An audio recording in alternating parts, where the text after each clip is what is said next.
folks, welcome to the Prepared Homestead. This is Travis. Thank you all for stopping by to watch. Wanted to come at you with another video today, and today we want to revisit something that we have covered on this channel several times in the past, but because of how the world is working, I think it's a good thing to kind of revisit every few months or something to kind of breathe new life into your prepping experience and journey. And so today I want to cover some of the things that you should be doing right now to get yourselves prepared. And what we're going to do is try to break this up into beginner, intermediate, and more advanced preppers. So hopefully this will cover all of you, and maybe if you're lucky, if you're lucky, you'll be able to walk away from this video and learn a little bit more and have a little bit better idea of what you need to be working on. Before I get started, got a quick announcement. An email was sent to me by a guy up in Vermont. So if you are up in that area, that northeastern part of the United States in Vermont, listen up. They are having a prepper meeting Saturday, July 16th. Saturday, July 16th. And this is a prepper meeting. They'll be doing some learning. They'll also do some bartering. If you have anything that you'd like to share with that group or barter, you'll be able to bring it at that meeting. If you want some more information about this, where it's at, that kind of stuff, there's two ways to find out. The first way is to go to tphnetwork.com.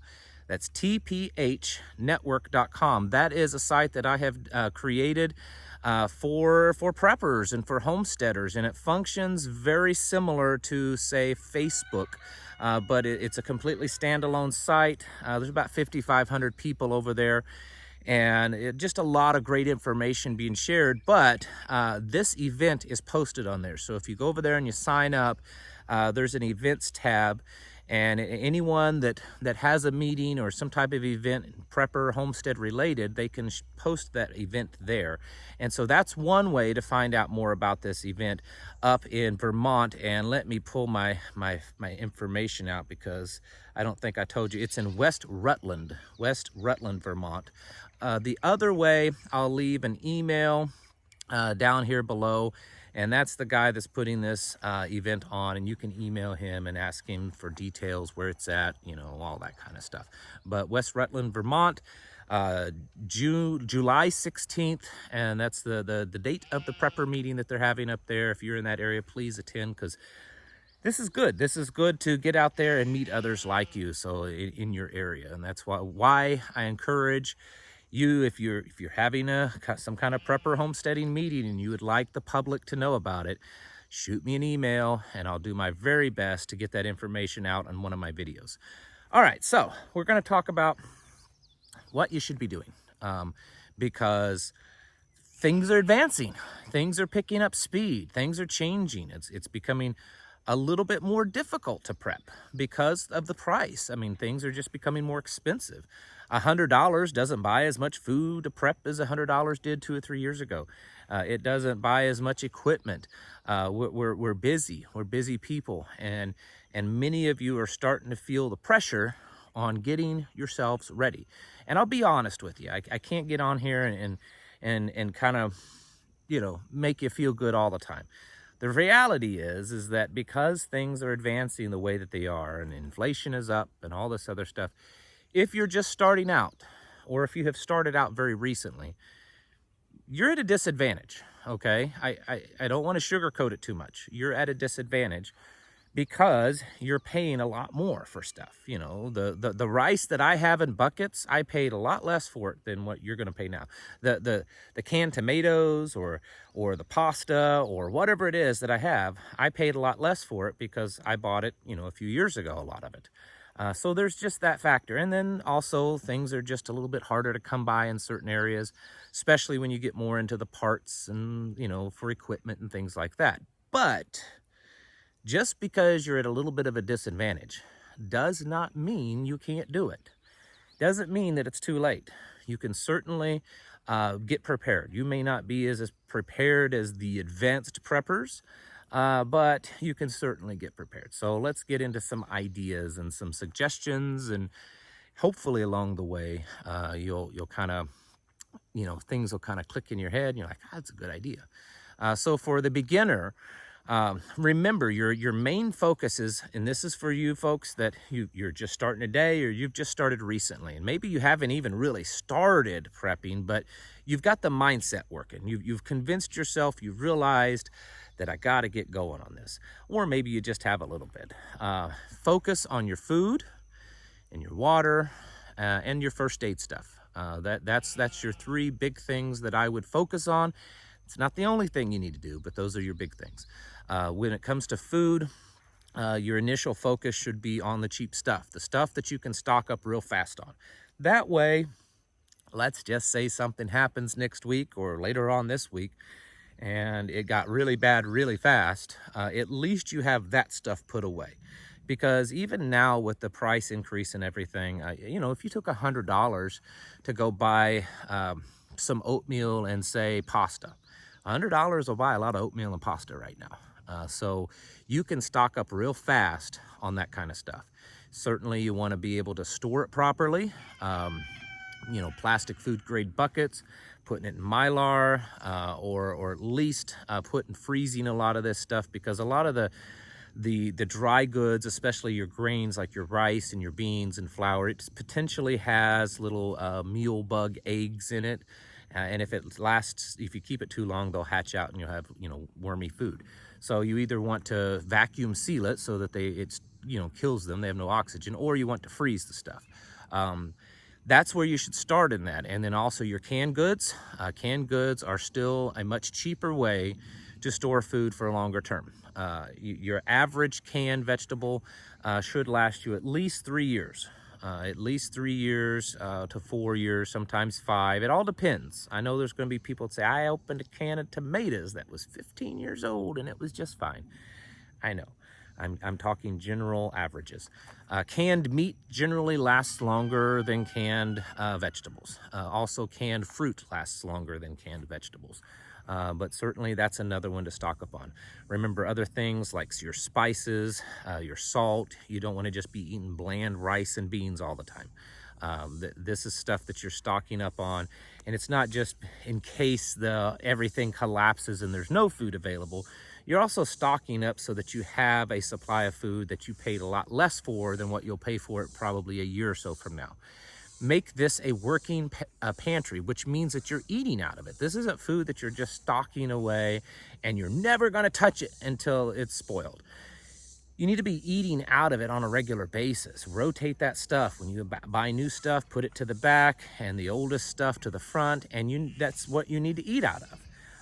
Work on eating more from scratch food, whole foods, and less the processed microwave stuff. Number one, it's going to increase your health, okay? And in the long run, you're going to save money, and you're also going to be developing better skills at cooking. Many of you already do this. Some of you can still work on that. So learn to cook with the foods that you're getting. Water is huge. You need to work on water. If you don't have a secure water source, and city water is not secure, okay? City water is dependent upon electricity, purification, all kinds of things. So I don't consider city water sources a secure water source. You need to be able to have some kind of secure water source. You can use city water now, and it may work. It may. But you want to either have a well, or access to a creek or lake or stream or a pond, or do rainwater catchment. You also want to be able to filter and purify that water. You can store water. You know, if it's chlorinated city water and you store it properly and it's not getting a lot of sun on it, it's probably going to last a pretty long time like that. If it's well water that's not been treated, just to give you a tip, a 55-gallon drum of water that's well water and it's not treated, you need to put about 4.5 teaspoons of bleach in it, and that keeps any bacteria from growing in that water. So that's something. 3 55-gallon drums of water is enough water, and this is bare minimum, okay? So you're talking 165 gallons of water. That's the bare minimum for one person for around 2 months, around 60 days. And you don't want to be storing that if you don't have good solid flooring, because three 55-gallon drums of water. That's a lot of weight. A garage would work perfect for that. Work on stocking up on Band-Aids, medical stuff, and then expand out from there. Look into, do you live in the best place that you can live? Are you capable of moving to a place that you can be more self-sufficient? And then also work on your self-sufficiency. Growing food is very important. And even if you don't live on a farm, you can do some types of hydroponics or aeroponics in your home. You can have grow lights. You can grow in pots inside your home and out on your balcony or your porch or something like that. So there are ways that you can grow food in your home.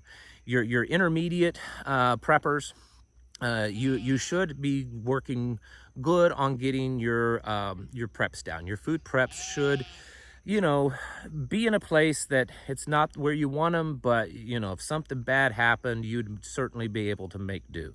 And so you keep doing that, but then you start shifting focus and work more on the self-sufficient side of things. Work more on developing ways to produce your own food. If your goal has been to get to a little bit of a homestead or a piece of land or something that you can raise your own food, you need to start making that a higher priority and really working on that. And then also the gardening, learn how to do it. You need to be doing that. Maybe you didn't get your spring garden out, but you might live in a place that you can plant a fall garden. So do that. There's other ways you can, raise fish in containers.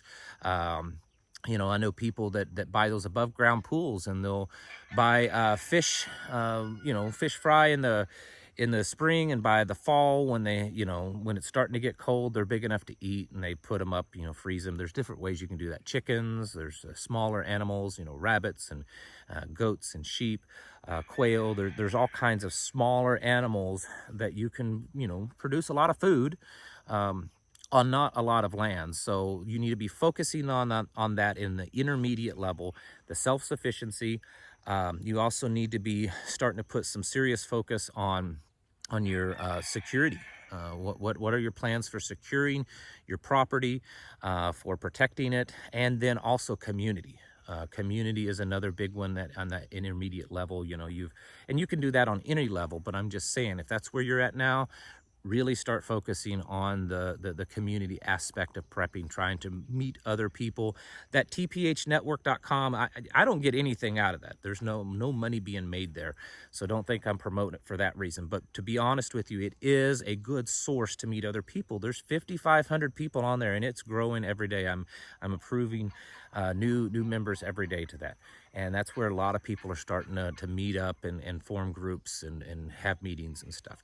So that's one resource. And then on your advanced level, okay, you advanced folks that you've been doing this for years, and you've got your canning down, you've got a couple years of food stored away. You're working on your self-sufficiency. You've got a garden, maybe you've got some goats, chickens, whatever it is, okay?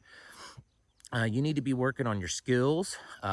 Basically, starting off, you want to assess where you're at. You need to do an assessment on yourself right now, okay? Maybe not this moment, but real soon.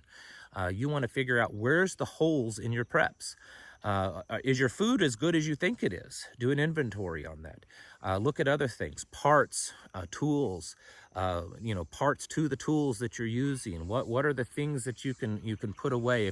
Are you have goals of building something? Do you have goals of going off grid, maybe solar panels, and maybe you can't afford them all now, but maybe you can start buying a few here and there and buying a few components here and there. That's one of the things that we've been doing here over the past year or so. Even though I may not have time to work on a particular project, I know it's something that we definitely want. And as I have the money to buy it, I might buy some of the stuff or even all of the stuff, and I put it away because I don't know that when I get ready to do that, if the parts will be there. Same way with lumber. When I find lumber cheap, at least cheaper than what the going rate is, I buy it up if I can, and I put it away because I know I'm going to use it. And so, I'm looking at things like tillers and lawnmowers and chainsaws and vehicles and just various parts. And then also, as the more advanced prepper, look into what are you going to do when all these modern things go away? What are you going to do if there is no electricity and you don't have solar power, or you don't have enough to run everything? What are you going to do when gasoline becomes just too expensive and unavailable, and you can't run your tiller and your chainsaw and your lawnmowers and your vehicles? So what are your non-electric, your more primitive Amish style backups to those? For instance, washing your clothes. Can you wash your clothes without a clothes washer? You know, an electric washer. Are you able to somehow make the laundry detergent for that? Whether it's through ingredients that you put together, or finding plants that grow out in nature that will work well for that, because they exist in a lot of areas. Look at your medical, not just stocking up on the medical supplies, but how well are your skills to treat medical problems? How well is your first aid skills? Not just basic, but the more advanced first aid skills. Dentistry, setting a bone, suturing up a serious wound. If there's an infection, a serious infection, and doctors and hospitals aren't available, do you have the natural medicine needs or the other things that, skills to treat an infection if you're not able to get to a pharmacy or doctor? These are the things as the more advanced prepper you need to work on. And then, of course, one of the big ones is, especially for you more advanced, for those of you that's been doing this for a few years now, you should be taking leadership positions within your prepping community. So when there's a meetings that you're going to, you should be stepping up and trying to be a leadership role, like helping, like teaching classes, volunteering to do things, because you're the ones that the newcomers are looking at. And so, I heard another prepper channel, it may have been Bear Independent, but I heard another one say that he's not trying to create followers, he's trying to create leaders. And I completely agree with everything that he said there. We're not looking to create followers. You need to work on being a leader. And so as an advanced prepper, that's something that you certainly can be doing in your community, is taking that leadership role and mentoring the new people, these young families or elderly or the disabled, or just new people that they're waking up and they're really struggling. They're trying, maybe they've been doing it a few months, but they don't understand how to do everything. As a more advanced prepper, you should be kind of stepping into that role of kind of helping them say, hey, there's a better way of doing this. There's a cheaper way of doing this. If you do it this way, your food will last longer, things like that. And then teaching classes. Folks, this is the kind of stuff we need to be working on now. Okay, we don't have all the time left that we thought we did. This isn't, 2010 where well, it's a good idea to do it, but, we've got a long time before the big one starts happening. We're in the midst of what I believe is very much a collapse. We don't know how far this collapse will go and how much decimation will happen, but it's a pretty good indication that it's going to get a lot worse than it is right now. So I would suggest that you take these and many other suggestions seriously, and get serious about developing your own self-sufficiency within your home, because there may come a day before you know it where it's needed just to kind of survive the daily life. Folks, get your houses in order. Prepare yourselves mentally, physically, and spiritually. Thank you for watching. I'll catch you in the next video.